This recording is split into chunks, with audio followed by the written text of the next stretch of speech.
Why would someone walk away from the very dream they'd spent their life chasing?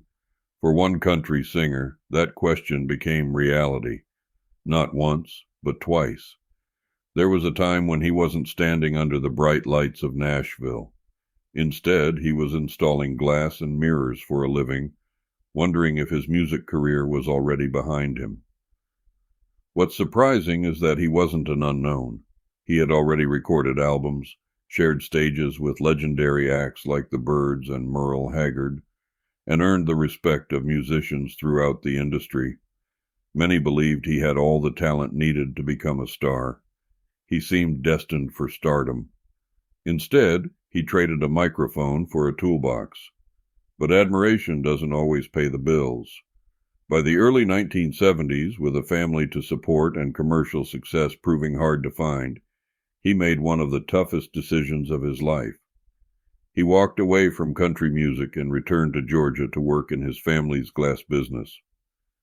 For nearly 6 years, many assumed his career was over. But some dreams have a way of calling you back. In 1976, he decided to give Nashville one more chance. That decision changed country music history.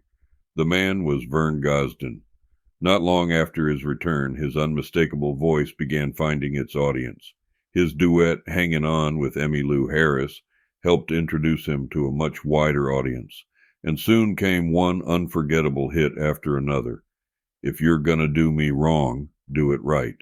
Set 'Em Up Joe, I'm Still Crazy, and perhaps his greatest masterpiece, Chiseled in Stone. Ironically, the greatest success of Vern Gosdin's career didn't come until he was nearly 50 years old. The years he'd spent away from music may have given him something no recording studio ever could: life experience. Every heartbreak, every setback, and every hard day's work seemed to find their way into his voice. Then, in 1998, tragedy struck again when Vern suffered a serious stroke.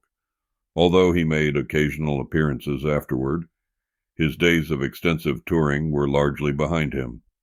In many ways, health forced him to step away from the career he had fought so hard to rebuild. Looking back, it's hard not to wonder if those years away from Nashville made Vern Gosdin the artist we remember today. When he sang about love, loss, and regret, listeners believed every word because he had lived every emotion. Sometimes the road away from your dream is the very road that leads you back to it. I'm David C. Walters, and this has been Country Music Spotlight. Until next time, wishing you and yours the very best. In a room with a flickering light, country music spotlight shining bright, showcasing tales of legends old, with heart and story